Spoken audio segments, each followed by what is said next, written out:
Salut à tous, je suis très contente de vous retrouver enfin pour la première vidéo update lecture du mois de décembre. Je suis malade, c'est pour ça que non seulement j'ai pas lu de ouf la semaine dernière, mais en plus de ça, j'ai pas pu vous filmer cette vidéo plus tôt. J'espère qu'elle sortira le lendemain du jour où je la filme. Mais ouais, du coup, comme j'ai été pas mal malade la semaine dernière, c'était pas possible pour moi de filmer une vidéo, donc je me suis dit tant pis, je laisse pour plus tard. Je me suis servi un verre d'eau, je suis désolée d'avance si je vous tousse à la gueule. Potentiellement, je vais être obligée de cutter parce que je vais avoir des quintes de tout, même si aujourd'hui ça a l'air beaucoup plus calme que hier, où hier je faisais quinte de tout sur quinte de tout, c'était une catastrophe. C'est d'ailleurs pour ça qu'hier j'ai lâché l'affaire et que j'ai pas filmé de vidéo. Mais aujourd'hui, je me suis dit, bon, allez, vas-y, t'as l'air assez en forme pour pouvoir la filmer et la poster et être pas trop en retard. Voilà, c'est ce que tant qu'à faire. Bon, après, de toute façon, comme je lis autant au ralenti que pour le mois de novembre, honnêtement, je pense que ça devrait être pas trop mal. Bref, luminosité pourrie, cadre toujours aussi exceptionnel, évidemment. Bon, j'ai un peu dans l'idée de changer quelques petits trucs, soit dans le décor si je veux continuer de filmer ici, soit faire en sorte de refilmer au bon endroit. Voilà, hein, dans mon setup de base, c'est-à-dire ma bibliothèque, donc ma chambre, en 2024. Ça fait partie de mes bonnes résolutions, croisant un petit peu les doigts.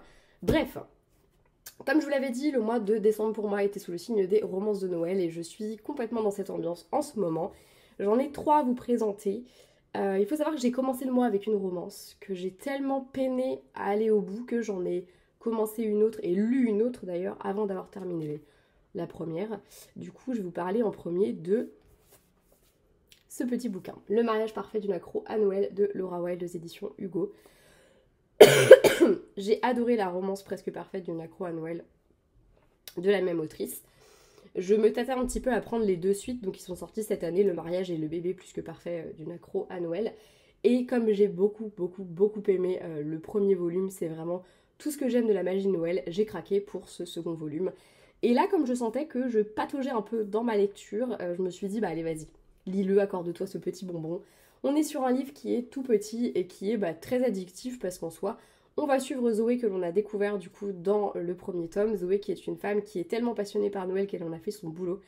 Elle a aujourd'hui une boutique d'événementiel et de décoration notamment et c'est centré sur Noël. Elle décore les plus beaux hôtels de Manhattan. Enfin vraiment, elle est cotée dans le milieu, j'ai envie de te dire. Et elle s'apprête à se marier. Son chéri qui pourtant est loin d'être un accro à Noël, comme on a pu le voir dans le tome 1, va lui accorder le privilège d'un mariage à Noël. Donc forcément, elle est trop heureuse. Ça fait 1 an qu'elle potasse le sujet, seulement à quelques semaines du mariage, alors qu'il devait partir à Snowflakes Garden, la petite ville où a grandi Zoé. Ethan est retenu à Manhattan et elle se retrouve à faire le voyage seule avec la mère d'Ethan, avec qui, c'est pas qu'elle s'entend pas bien, mais c'est pas pour rien qu'Ethan il aime pas trop Noël, quoi. Il le tient bien de quelqu'un. Du coup, ça va être un peu tendu entre les deux femmes, d'autant plus que la mère d'Ethan a très envie de mettre son grain de sel dans ce mariage. Voilà. Donc j'ai trouvé ce petit tome très sympa. Je ne voyais pas forcément l'intérêt d'un autre volume à la base. Je m'étais dit d'ailleurs, quand j'ai acheté le premier tome, au début je voulais prendre les 3 d'un coup, puis je m'étais dit, attends de voir, parce que ça se trouve, tu vas te dire, pas d'intérêt, vas-y, je le lis pas. Et finalement, dès que j'ai eu fini le tome 1, j'avais trop envie de retrouver cette ambiance. Parce que Snowflakes, en vrai, vraiment, cette trilogie, ce que j'aime dedans, c'est ce que j'ai aimé dans les téléfilms de Noël à l'époque où je les ai regardés. Ce côté un peu histoire d'amour, sans trop de prise de tête, mais en même temps avec une histoire qui est quand même intéressante et qui nous prend quand même dedans. Le côté petit roman aussi, fait qu'en fait, t'as envie de... Tu te dis, pourquoi pas. Et je trouve qu'il y a une ambiance, il y a vraiment quelque chose que l'autrice crée, qui fonctionne très bien et qui, moi, m'a beaucoup plu et qui m'a prise tout simplement et qui fait que, ouais, j'ai kiffé ce roman. Accessoirement, le côté préparatif de mariage, c'est quelque chose que j'aime vraiment bien et là, en l'occurrence, on retrouve totalement ça. Le côté conflit avec la belle-mère, c'était plutôt cool, on sentait la tension qui montait petit à petit et c'était vraiment sympa aussi, ça rajoutait un petit peu de suspense, un petit peu d'action à l'histoire. On a toujours cette très jolie histoire d'amour, mais surtout vraiment ce côté Noël qui moi me plaît de ouf et qui franchement me plonge dans l'ambiance. J'ai pas décoré chez moi pour Noël, hormis le calendrier de l'Avent, il y a vraiment rien qui me laisse entendre chez moi que c'est Noël, à part du coup toutes ces lectures. Bon, et le boulot, puisque je travaille dans le commerce, donc autant vous dire que à Noël, voilà, j'en entends parler tous les jours. Mais du coup, je vis un peu la magie de Noël, les décos, tout ça par procuration. Et franchement, très bon choix que de lire celui-ci. Voilà. En plus de ça, ça m'a permis un petit peu de mieux avaler la pilule avec le roman que j'étais en train de lire et que j'avais beaucoup de mal à lire. Attention, je suis pas en train de vous dire que c'est un mauvais roman, au contraire, je l'ai trouvé très bon. Mais je pense que j'ai un problème avec la plume de l'autrice parce que c'est pas la première fois que quand je lis un de ses livres, je m'ennuie. Je sais pas comment le dire de manière plus jolie que ça et moins tranchante. Mais en fait, je trouve toujours le récit hyper long. Pas pour pas grand chose, parce qu'en vrai, j'ai beaucoup aimé cette histoire, mais trop long pour moi. Et ça me frustre. Moi, j'aime pas quand je suis trop longtemps sur un livre, je vous l'ai déjà exprimé 1000 fois. Ça me frustre beaucoup quand un livre, je le traîne pendant longtemps. Et là, en l'occurrence, c'est que je le traîne pendant longtemps parce que je le trouve lourd et que j'ai du mal à aller au bout du truc, quoi. Bon, trêve de suspense, il s'agit de T'embrasser sous la neige d'Emily Blaine, aux éditions HarperCollins. J'aime bien la couverture déjà, c'est important de le dire. J'aime beaucoup les ambiances, même si je les trouve un peu space, mais c'est ce que j'aime. Dans ce roman, on suit Juliette qui avait son petit programme qui était fait pour la fin d'année. Elle devait partir en vacances avec son mec. Elle avait un petit peu l'espoir, ou en tout cas dans l'idée qu'il allait la demander en mariage. Sauf qu'il la plaque et elle se retrouve à aller bosser quand même, puisqu'on ajoute au concert de charité pour lequel elle travaille, on ajoute un groupe au dernier moment. Dans ce groupe, il y a Evan McNeil, qui, de son côté, a beaucoup de mal à se remettre à la musique depuis le décès de son frère. Il a un petit peu, entre guillemets, hérité de la présence de sa petite nièce Gloria. C'est un des rares trucs qui l'aide à remonter la pente, mais il est vraiment en deuil depuis le décès de son frère et de sa belle-sœur, et il n'arrive pas à s'en remettre. Et il n'arrive plus à composer, et du coup, le concert, il l'accepte un petit peu aussi pour calmer la maison de disques. Et il va être amené du coup à bosser avec Juliette, et entre eux, le feeling va être tout de suite très intense. Dans le même temps, les deux vont échanger des messages avec une personne anonyme au sujet d'un concours de baisers. Et il s'avère évidemment que, sans le savoir, ils échangent des messages tous les deux. Bref. Deux histoires qui à la base, parce que moi au début, je vois une histoire de concours de baisers, puis je comprenais pas après le lien et comment c'était possible qu'ils allaient en venir à... Et en fait, voilà, c'est vraiment... en fait, les copains de Juliette envoient un message à un numéro comme ça au pif. Et... et comme ça, ils se retrouvent à échanger du coup des messages tous les deux autour d'un concours de baisers sans savoir l'un et l'autre qu'ils sont en train de bosser ensemble et de se rapprocher également. Bref, le scénario en lui-même, moi, il m'a plu. L'histoire, elle m'a plu. Les personnages, je les ai trouvés hyper touchants et très très réalistes. Juliette, c'est quelqu'un qui en a bavé quand elle était gamine, qui a pas une vie de famille qui est très facile. Elle a beaucoup de mal à s'attacher aux gens. Elle a le même groupe d'amis depuis des années. C'est les seules personnes à qui elle fait confiance. Et c'est les personnes qui sont les plus importantes dans sa vie. Elle a du mal à s'ouvrir aux hommes principalement et à accorder une place à des gens en fait qui pourraient tout simplement l'abandonner. Elle a un terrible complexe de l'abandon. Et ça la rend très intéressante. Elle m'a énormément rappelé ma propre héroïne Alice, que vous pouvez découvrir dans Coup de Soleil Petit Secret, l'instant promo. Vous pouvez trouver dans la barre d'infos le lien pour aller acheter ma trilogie qui est désormais complète depuis le 12 décembre. Bref, instant promo terminé. Elle m'a beaucoup rappelé Alice parce que je l'ai vraiment voulu pareil et du coup je me suis beaucoup retrouvée dans ce personnage-là puisqu'Alice me ressemble quand même beaucoup. Et Evan de son côté, il m'a touchée dès le deuxième chapitre. Alors dans le premier chapitre, je tombais sous le charme de Juliette.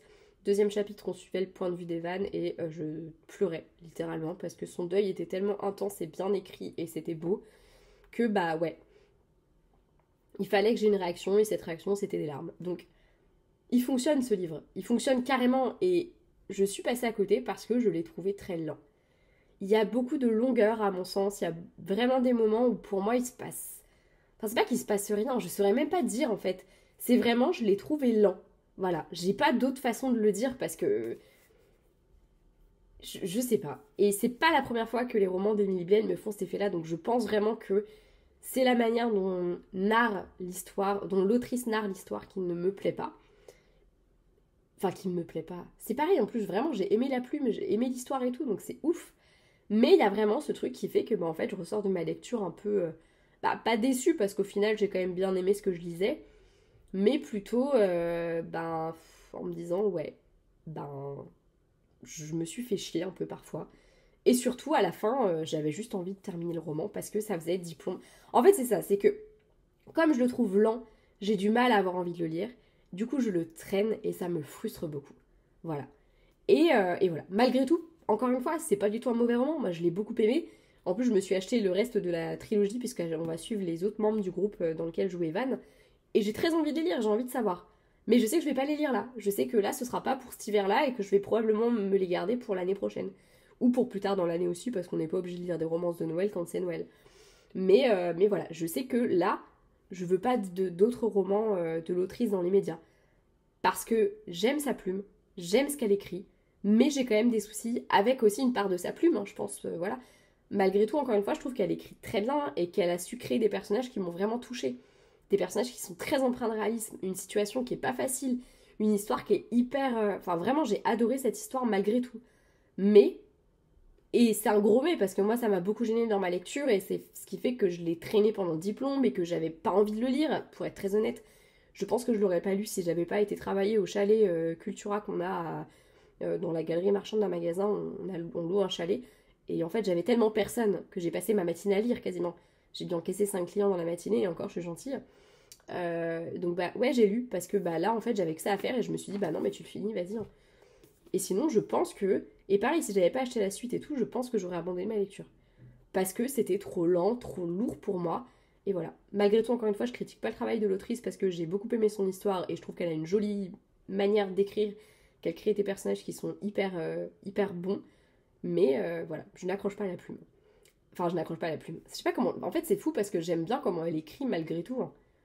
Mais je sais pas, il y a un truc qui me dérange, je trouve que c'est trop lent pour moi. Après, c'est le côté aussi, moi j'aime bien quand l'histoire... Enfin, j'aime bien quand...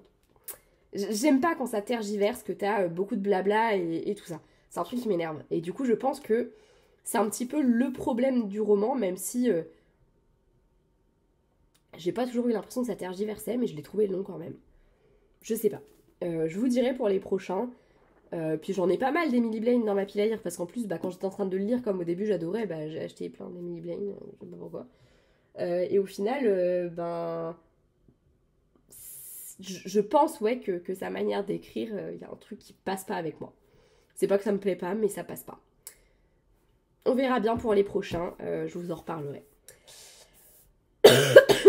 Le troisième roman, je pense que vous ne serez pas trop surpris de vous dire que j'ai lu Le bébé plus que parfait d'une accro à Noël de Laura Wilde. Alors que dans le tome 2, on suivait du coup le mariage, là, Zoé est enceinte, c'est trop bien, sauf qu'elle a beaucoup de mal à lever le pied. Et sachant que le bébé est prévu pour Noël à peu près, enfin le mois de décembre en tout cas, bah autant vous dire que c'est sa période la plus chargée au boulot. Et bah malheureusement, Zoé, elle n'entend pas tout à fait de cette oreille et elle a pas très envie de lever le pied. Sauf qu'au bout d'un moment, c'est les médecins qui lui disent bah non mais là stop, tu vas être alité pendant un certain temps parce que là, tu te mets en danger et tu mets en danger ton bébé. Du coup, bah là, Zoé, elle déchante tellement que la magie de Noël, elle la voit même plus et qu'elle a même limite plus envie de fêter Noël. Donc évidemment, Ethan, même si lui, Noël, c'est pas trop son truc, il sait qu'en fait, ça représente tellement Zoé qu'il y a un truc qui va pas. Et il va évidemment pouvoir compter sur sa belle famille pour l'aider à faire en sorte que Zoé reprenne goût à Noël. Voilà. Et bien écoutez, j'ai beaucoup aimé. J'ai aimé voir Zoé un peu désenchantée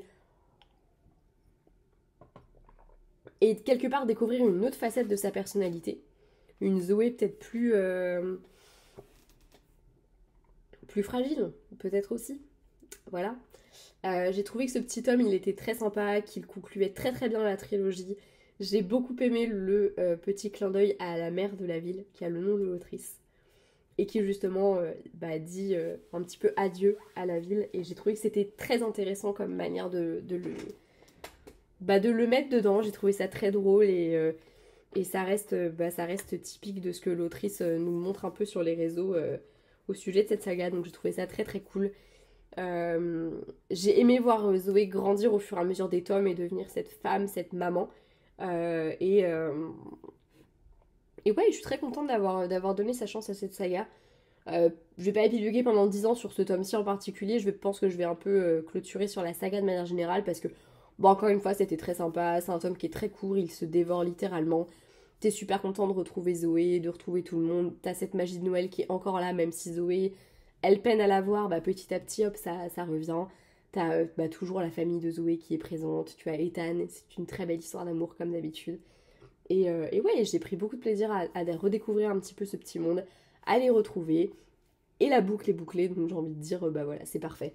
J'irai pas jusqu'à dire que le mariage et le bébé sont des tomes qui sont indispensables, mais je trouve que ça reste dans l'esprit de la trilogie, enfin de l'histoire de base, et je trouve que c'était une très bonne idée de pouvoir offrir aux lecteurs qui ont aimé cette histoire la possibilité de retrouver les personnages dans des étapes de la vie qui sont importantes pour eux, et du coup pour nous aussi. Accessoirement, et c'est l'effet que m'ont fait chacun des tomes, c'est une petite boule de... J'avais l'impression que c'était ma petite boule de Noël que je me bouffais dans la gueule et qui me faisait trop du bien. Donc franchement, rien que pour ça, merci Laura de nous avoir offert cette petite boule de Noël, cette petite douceur, parce que franchement, moi j'ai vraiment aimé, et c'est comme ça que ça doit se lire aussi, comme un petit moment du temps, en mode Noël et tout ça, trop sympa, trop mignon. Et voilà. Et ça m'a rappelé un petit peu, c'était les films justement... alors moi j'ai que La Princesse de Chicago qui me revient en tête, mais il y en a plusieurs comme ça, où en fait, c'est un peu pareil, tu vas suivre après le mariage, et puis le bébé et tout ça, et du coup, voilà, petite pensée pour ces films-là, où on aime ou on n'aime pas, hein, de toute façon c'est toujours pareil, il y en a pour tous les goûts, mais voilà, moi j'approuve. Voilà, c'est tout pour cette vidéo, j'espère qu'elle vous aura plu. Moi ma voix, je sens que j'ai de plus en plus de mal à la conserver et à ne pas vous cracher mes poumons à la gueule. Donc je vais m'arrêter là, je vous fais de gros bisous, j'espère que cette vidéo vous aura plu malgré tout, et vous avoir potentiellement donné envie de découvrir ces petits romans. De gros bisous à vous et à bientôt, ciao.